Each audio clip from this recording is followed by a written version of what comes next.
Peace, family. We back again, you know what I'm talking about? It's your boy, Kato motherfucking G, Kato GTV, ear to the streets. And we back, we got a good one today, man. Got the boy Velly-Vell up in here, you know what I'm saying? He blowing up the motherfucking charts right now. He buzzing, he hot right now. Nigga all over YouTube, you know what I'm saying? You gotta go fuck with him, you know what I'm saying? But he in the house and shit, you know what I'm saying? Just, finna holler at him, you know what I'm saying? See what's up. So what's up, Velly-Vell, man? How you know what I'm saying? What's going down with you? Thanks, Kato. It's your boy Velly-Vell. I'm doing well. Feeling good, feeling great. How are you? Oh, man, it's all love. Thanks for having me to do a little interview dang with you. Yes, sir. Always yes, support sir. the homies for sure, you know what I'm saying? Okay. So, man, tell the people, man, a little something about yourself, man. How you know what I'm saying? Where you grew up at? Well, from the dirty South, Lake Charles, Louisiana. Okay. Lake Chuck, don't Lake give a Chuck, fuck. don't give a fuck. 337. Eating gumbo and boudin, you know what I'm talking about? But just got my mama and we moved back and forth. We went to Reno, Nevada. She had a brother out there working casinos. So I spent a lot of my life in Reno, Nevada, in Northern California, Bay Area, Richmond, Sacramento. So we moved around a lot. Just my mom, my little brother. We have different daddies, but my mama held it down. My mom was mom and dad, you know. What's up? Peace of mama. Shout out to mama, man. Shout out to mama. Real talk. And but yeah, most of the '90s and stuff was up in back and forth. Reno, Louisiana was the most parts I spent the most of my life. And then back in '99, I picked up a skateboard and a Wu-Tang double CD. And then my life was changed ever since then. Okay, that's what's up. That's real shit. I've been a big fan of hip hop ever since then. I mean, I always loved hip hop, but like skateboarding and hip hop, which is all intertwined for me, and I just never stopped. From the '99, stayed on the grind. Okay, who you grew up listening to though? Like, what type of hip hop artists inspire you though? I want to say at least in the top for sure. At least being a little kid was definitely Snoop Dogg, that West Coast shit. Okay. But as I came back and forth to Louisiana a lot, especially like late '99 and early 2000, go back to Louisiana, it was all about that screw thing. When I was in high school, middle school, back in Louisiana, everybody wanted to ask, "You got that new screw tape? You got that screw tape? TJ Screw." So that, I think with that, having that little influence from the South, that's like my culture, gumbo, eating good, and that Creole, like my mama Creole, light skinned Creole. Oh yeah. They didn't know what my mama was because she's so light skinned. When she come to the West Coast, they thought she was white or something like that. She started talking. Yeah, and they started talking. yeah. The best way I can tell people, like my mama iced tea black. Okay, talking. I got it. Because motherfuckers don't know no better. It's only when you're from the South, Oh shit, the blunt too hard. Yeah, from shit. But I would say definitely, but I love it all. I love all types of hip hop, from the ratchet to the real backpack, super lyrical hip hop shit. It started off with Wu-Tang, Snoop Dogg, down to Devin the Dude and UGK, Outkast. Okay. I love Murs. Murs is an LA rapper, one of my favorites. Met him multiple times. He's the big homie. Like Shock G from Digital Underground, RIP Shock G. Man, real talk. That's one of my favorite rappers. I got to meet him on occasion, and there's some homies from Reno that went on tour with him. Like right after Tupac died, they went on tour with him, and that influenced me. And he's just one of my favorite rappers. I love how he's spontaneous and can switch it up. He's Shock G, then he's Humpty Hump. A lot of motherfuckers don't have those characters and that. That. Then he play all them instruments. He could play the keyboard. Yeah. So I got one little quick funny story. When I got to finally meet him for the first time, I was wearing a chain. I had my chain on. How old was I? I was like 23, 24, 25, 24. And my homies were there too that rapped with him. I've been knowing these dudes for years. Crew called Element. Shout out to Element from Reno and BRC, Black Rock City All-Stars. They really tight with Shock G and Digital Underground. But I went up to Shock G before his show. I'm like, yo, big fan, and he looked at me. He's like, you look like you rap. I'm like, I do a little bit of something, He's like, all right, man, there's going to be a time I'm going to have you come up. I'm like, I don't know about that, you know what I'm saying? Shock G called me out on stage because I'm like already front row because I'm a fan, what I mean? I'm like there rapping the words with him, but he went behind the keyboard and he played All Around the World, the same song. The song he did with Tupac. That's right. And he just played the instrumental the whole time. And he got all the homies I grew up with in Reno, they got on stage and he looked at me. He's like, get up here. And I'm like, damn, I can't say no to Shock G. Really. And my other homies spit like a written verse they knew by heart, you know. I didn't have nothing prepared, so I just freestyled. And I don't remember what I even said, but I know at least I held it down. Like, you know, I got my little 8 bars, you know, and freestyle. But just that, let alone that Shock G himself told me to come on stage while he's playing the keyboard. I freestyled in front of him. Was like, damn, it was one of my like favorite moments of being at a hip hop show. Is Shock G himself. I'm super blessed that I even got to that. So R.I.P. to Shock G. I definitely cried the night I found out he died, man. That hit me hard. Now he hurt like a motherfucker. Maybe sad. I can show you this too. Super legend. I just got this the other day. Taking my shirt real quick. I'm gonna show you. My homie Joe C. Just did this. I'll show you this right there. See on the camera, that's Shock G. That's the Humpty Hump. Man, okay. You see that? Get up on that bed. Yeah. Square business, that's exactly what it is. That's a Humpty Hump. Hey, my homie just tatted me that just like a couple weeks ago. Alright. You're a true fan for real. Yeah, man. That's one of my favorite rappers, bro. Favorite MCs. He's a hip hopper. What's up, dog? I'm good on that. High as What's up? I'm so high, nigga. High and blow. So man, you fuck with the music also, huh? I see you blowing about all over the airways and shit. I seen a couple of videos and shit. You be planning on that motherfucker, man, doing your thing, having fun. You know what I'm saying? So how you get started with the music, like you know what I mean, rapping and shit like that? Well, let me see. I kind of always wanted to do a little bit. Like in high school, I did a little couple songs with some friends. I was just like starting off. And then I kind of just branched out, like I think around the high school, you know, and I feel like because I skateboarded so much, I've been skateboarding since 99, you know, and just being sponsored and traveling, I got my own board and all that shit, but I feel like I was never able to focus and do like a whole album, so I always make a song here and there, but I'm a big fan of music videos, you know what I mean? Okay. For me, skateboarding and making skateboard videos, I like doing hip hop videos and like, you know what I mean? So from what that... natural to you. Yeah, so like one of my first hip hop songs I did, it was like more like a funny party song more than anything. It's called Party Hard. Okay. I filmed it in a bar back in Reno, but like it's all what I like to do. What I love about music videos is making your songs come to life. You know what I mean? You rap something and you want to show it in a visual. That's why I grew up on Rap City, The Basement, okay. You know, 106 in Park, you know, MTV Raps, all that shit. So like. All those influences right there, that was my shit, like watching motherfuckers do it on rap videos, you know, I'll just nerd out on YouTube, still watching old school, like, music videos. So, like, I got some, you know, they didn't really blew up as much as I would like to, but, like, I did one video, there's one song, Where the Weed At? I filmed that in Jamaica. Okay, yeah. That was a loud motherfucker, too. Yeah, it was fun. It was funny because I had my daughter's mom, my baby mama. She was pregnant and went there for a baby moon, and I got her to film it while we were in Jamaica. I taught her how to do it, okay. And I filmed that shit in Jamaica, and I had this really tight homeboy in Australia, actually. He was in Australia, emailing it back and forth, and he edited it for me. We'll just go back and forth, and I'll tell him what I wanted, and the proof is in the pudding, you know what I mean? So I made that video in Jamaica. I made this song called Haters Gon' Hate. I filmed that, half of it in New York, and I was traveling in the year 2013. I went all through Europe, and I filmed the other half in Barcelona, Spain. Okay. So that was like, you know, I edited that one up, and then the other videos I have out here, I filmed out here in Austin, Texas.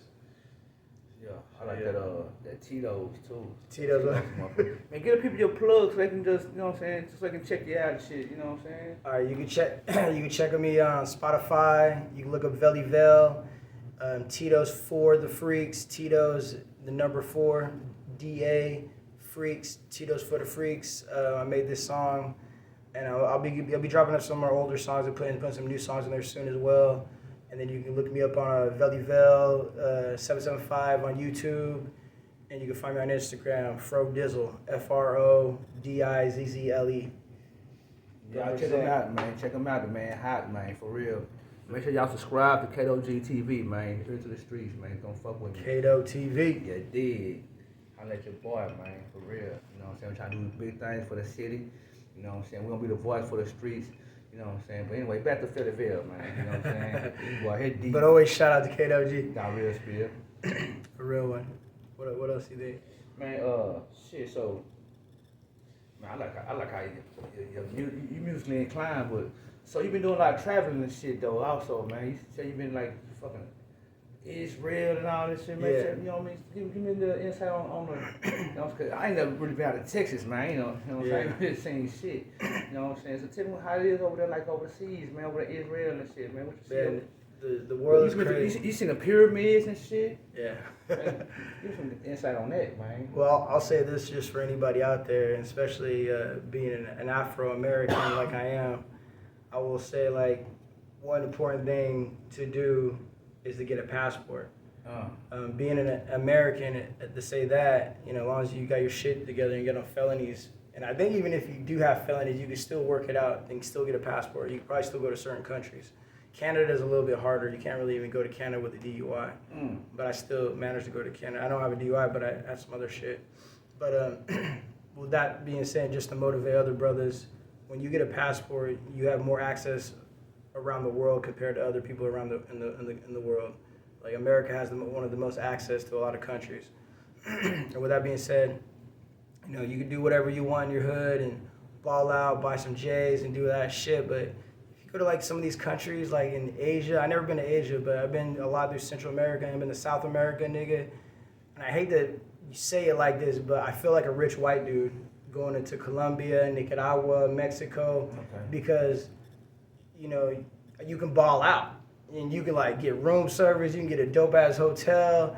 You know, you can really live it up with the American money. You know, the money you be stacking, you want to waste like a G in the club in America, could take you for like a whole month in a different country, you feel me, and live like a king, you know what I mean? So like I will say, like I always put that, especially to my brothers, like, you know, people of color who never even been out their own city, like, nigga, get a passport and save that money, even use that tax return, you know, to make sure you have that ticket, and then when you go in a different country, you just, and they feel you, you know what I'm saying? Like niggas gonna hate on you no matter what, you know, black people always get, you know, hated on regardless around the world, but people will feel you too and give you mad respect for even coming to their country and just show you love. You know what I mean? It's all about energy. Like kings, basically. It's all about energy. Yeah.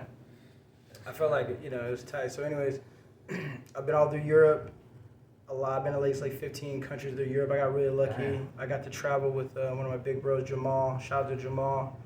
He had this reggae ska band called Kaiser Soze, and I got to luckily be the roadie.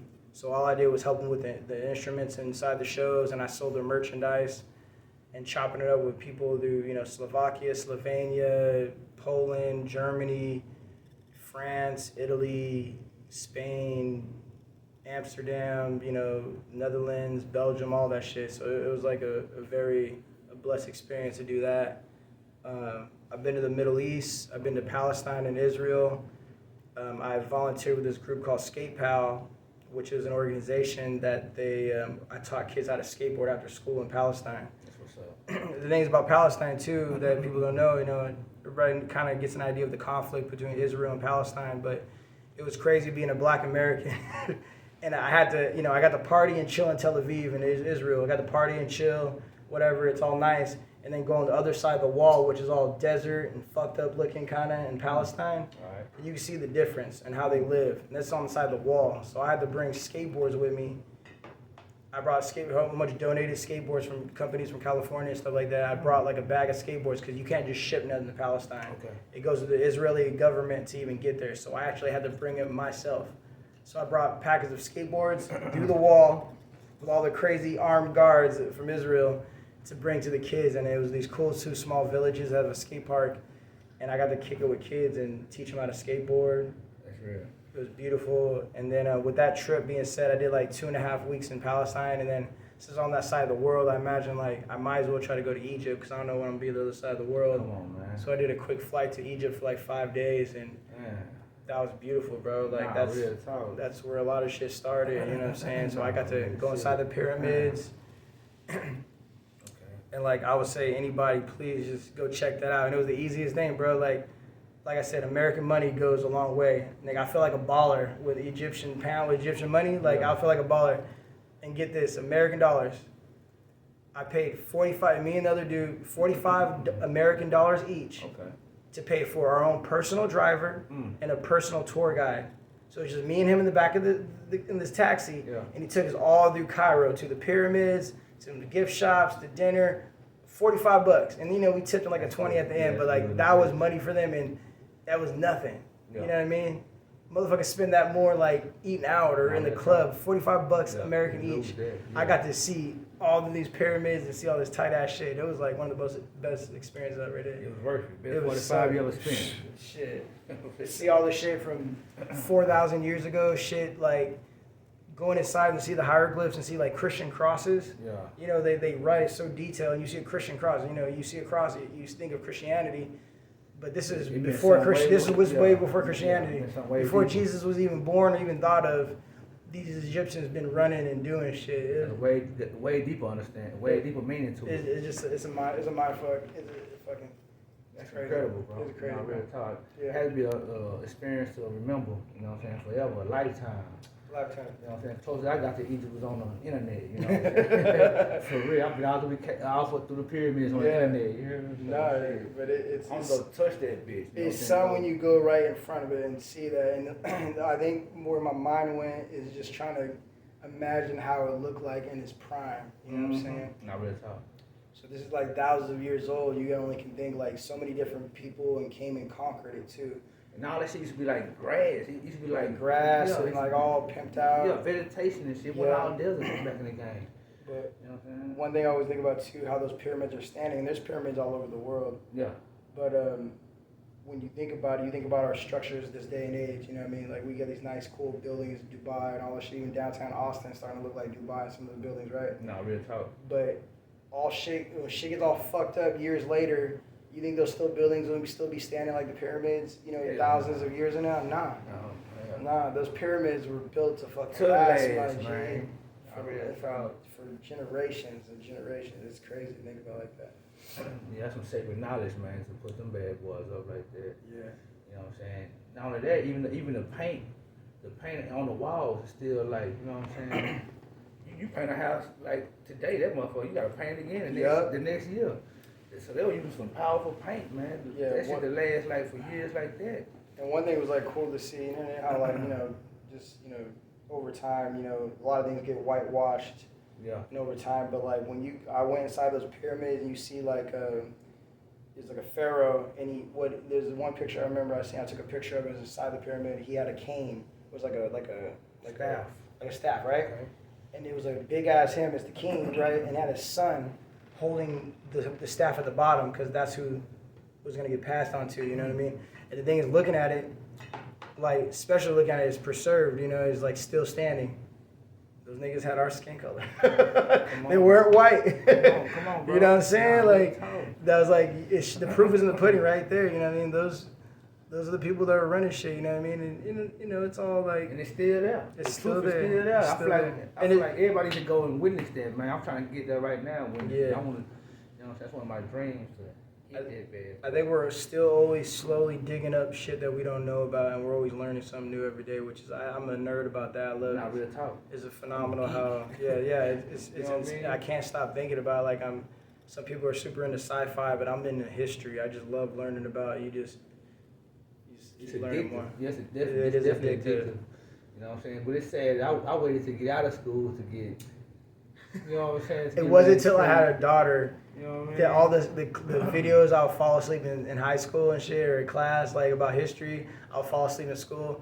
They're the videos I'd be watching on YouTube, staying up late at night watching it now. It's funny. Like, ever since I had a daughter, though, it was me having a daughter that I wanted to be able to show her. Because, the public schools and schools ain't going to teach her shit. So I feel like I had to be the one to be able to teach her. Programmer, you know what I'm saying? This is why I stay up late and try to research and read and learn as much as I can so I can pass that on to my seed. It starts in the household, man. Yes, it does. It starts at home, you know what I'm saying? But it's going to be the base. So, man, I commend you for what you're doing, man. For real. You can't rely on some school system that wasn't meant for us to teach your kid about us, you know what I'm saying? That's what I feel about it.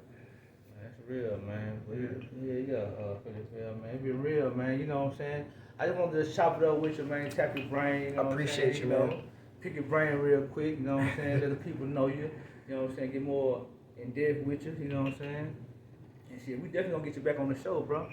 You know what I'm talking I'm about? down with it, man. I got stories for days, man. I've been around the block a little bit. For you know sure, what I'm for saying? sure. You know what I mean? You know, until next time, man. I guess, you know what I'm saying? You got anything you want to tell the people? You know what I'm saying? Stay blessed, stay healthy. You know what I mean? Life's too short. I always tell my people that I love them every day because you never know when you're gonna see them again. And I think about it like this. You know, there's people in their deathbed, and there's two different types of people. There's the people that have all these regrets, and all those people that they wish I coulda, shoulda, coulda, did this, that, or they treated people like shit, and you know you're sitting in your deathbed with those regrets. And I think if you just live your truth, you tell people you love them.